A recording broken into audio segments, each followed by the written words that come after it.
Good morning all of you. आज हम हिंदी व्याकरण का एक नया टॉपिक सीखेंगे, विशेषण।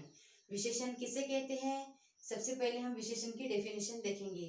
जो शब्द संज्ञा या सर्वनाम की विशेषता बताते हैं। अब आपको मैंने पहले ही पीरियड में आपको सिखाया था कि संज्ञा किसे कहते हैं। संज्ञा यानी नाम, नाम को ही संज्ञा कहते हैं। अब सर्वनाम किसे कहते हैं? नाम की जगह पर जो शब्द हम इस्तेमाल करते हैं उसको सर्वनाम कहते हैं। यानी इस नाम के जगह पर जो शब्द यानी वह, वे, ये जो शब्द हम नाम की जगह पर इस्तेमाल करते हैं उसको सर्वनाम कहते हैं। उसको क्या कहते हैं? सर्वनाम। यानी जो शब्द संज्ञा या सर्वनाम की विशेषता बताते हैं उन्हें विशेषण कहते हैं। यानी नाम की जो विशेषता बताते हैं उसको विशेषण कहते हैं।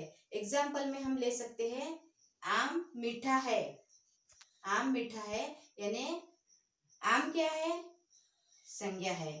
और मीठा क्या है? यानी आम की विशेषता कौन बताता है? यानी संज्ञा या सर्वनाम की विशेषता बताने वाले शब्द को विशेषण कहते हैं। यानी आम मीठा है, यह आम की विशेषता कौन सा शब्द बता रहा है? तो मीठा। ये फिर मीठा क्या हुआ? विशेषण। यानी आम मीठा है, इसमें आम संज्ञा हुई और मीठा यह विशेषण हुआ। इसलिए संज्ञा या सर्वनाम की विशेषता बताने वाले शब्द को ही विशेषण कहते हैं। अब हम देखेंगे विशेष। अब हमने क्या देखा कि विशेषण। अब ये आपको पता चल गया कि विशेषण किसे कहते हैं, कि संज्ञा या सर्वनाम के शब्द की विशेषता बताने वाले शब्द को विशेषण कहते हैं। अब हम देखेंगे कि विशेष किसे कहते हैं। अब विशेषण शब्द जिन शब्दों की, अब मैंने क्या बताया था उदाहरण में कि आम मीठा है, यानी आम की विशेषता कौन बता रहा है? मीठा। फिर मीठा क्या हुआ? विशेषण। फिर हमें क्या पता लगाना है अभी? विशेष। तो विशेषण शब्द जिन शब्दों की विशेषता बताते हैं, यानी मीठा क्या है? फिर आम है। तो जिन शब्दों की विशेषता बताते हैं वह क्या हुए? फिर विशेष। यानी आम मीठा है, मीठा क्या हुआ? विशेषण। और मीठा शब्द की यानी विशेषण शब्द की जिन शब्दों की विशेषता बताते हैं उन्हें विशेष कहते हैं। यानी फिर आम क्या हुआ? विशेष। यानी इसमें हम उदाहरण ले सकते हैं,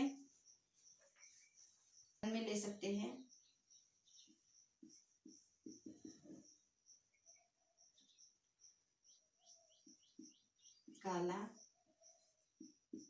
घोड़ा। हमने ये उदाहरण लिया, काला घोड़ा। अब इसमें क्या है? संज्ञा और सर्वनाम की विशेषता कौन बता रहा है? फिर ये घोड़ा क्या हुआ? संज्ञा।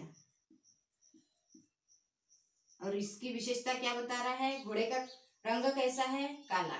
काला यह घोड़े की विशेषता है, इसलिए ये क्या हुआ? फिर विशेषण। घोड़ा क्या, काला क्या हुआ? विशेषण। फिर घोड़ा क्या हुआ? जिन और विशेषण शब्द जिन शब्दों की विशेषता बताते हैं, यानी घोड़े का कलर कैसा है? काला। इसलिए जो ये घोड़ा है ये क्या हुआ? फिर विशेष। यानी घोड़ा यह विशेष हुआ। घोड़े की विशेषता जो बताते हैं वे विशेषण हुए, और विशेषण जिन शब्दों की विशेषता बताते हैं वो विशेष हुए। तो इस तरह हमने विशेषण देखा है। अब देखेंगे हम विशेषण के भेद। मुख्य 4 भेद हैं। विशेषण के मुख्य 4 भेद है। हम देखेंगे अभी। गुणवाचक विशेषण,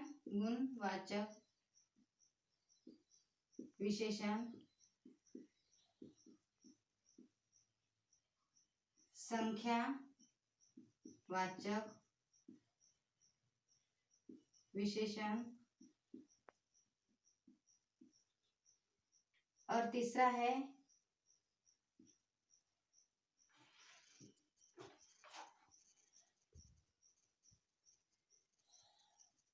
परिमाणवाचक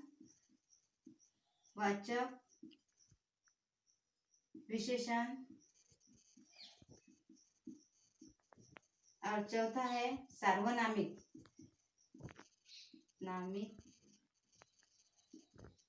विशेषण। ये विशेषण के मुख्य 4 भेद है: गुणवाचक विशेषण, संख्यावाचक विशेषण, परिमाणवाचक विशेषण और सार्वनामिक विशेषण। अब हम गुणवाचक विशेषण की डेफिनेशन देखेंगे कि गुणवाचक विशेषण किसे कहते हैं। अब हम देखेंगे गुणवाचक विशेषण। गुणवाचक विशेषण की सबसे पहले हम देखेंगे डेफिनेशन की गुणवाचक विशेषण किसे कहते हैं। जो शब्द संज्ञा या सर्वनाम के गुण दोष भाव, मैंने पहले ही पीरियड में बताया था कि संज्ञा किसे कहते हैं। हमने सीखा था कि संज्ञा और सर्वनाम किसे कहते हैं। संज्ञा या सर्वनाम के गुण दोष भाव रंग अवस्था का बोध कराते हैं उसे गुणवाचक विशेषण कहते हैं। यानी गुणवाचक विशेषण में गुण आते हैं, दोष आते हैं, भाव आते हैं, रंग आता है और अवस्था आते हैं। तो इनका बोध जो कराते हैं वही गुणवाचक विशेषण कहलाते हैं। हम उदाहरण में ले सकते हैं। पहले हम लेंगे गुण। तो गुण में आता है अच्छा,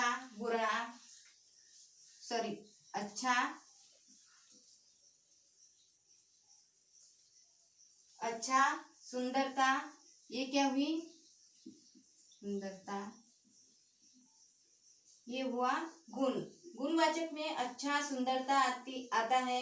उसी तरह दोष में बुरा, बुराई, इस तरह का आता है। उसी तरह से भाव जो है वो हमारे चेहरे में जो भाव आते हैं उसको हास्य, क्रोध, ये भाव उसमें आते हैं। रंग में आता है काला, गोरा, यह सभी रंग गुणवाचक विशेषण में आते हैं। उसी तरह अवस्था भी आपको सबको पता है। इसी तरह हमने गुण, दोष, भाव, रंग, अवस्था का जो बोध कराते हैं उसे ही गुणवाचक विशेषण कहते हैं। Thank you.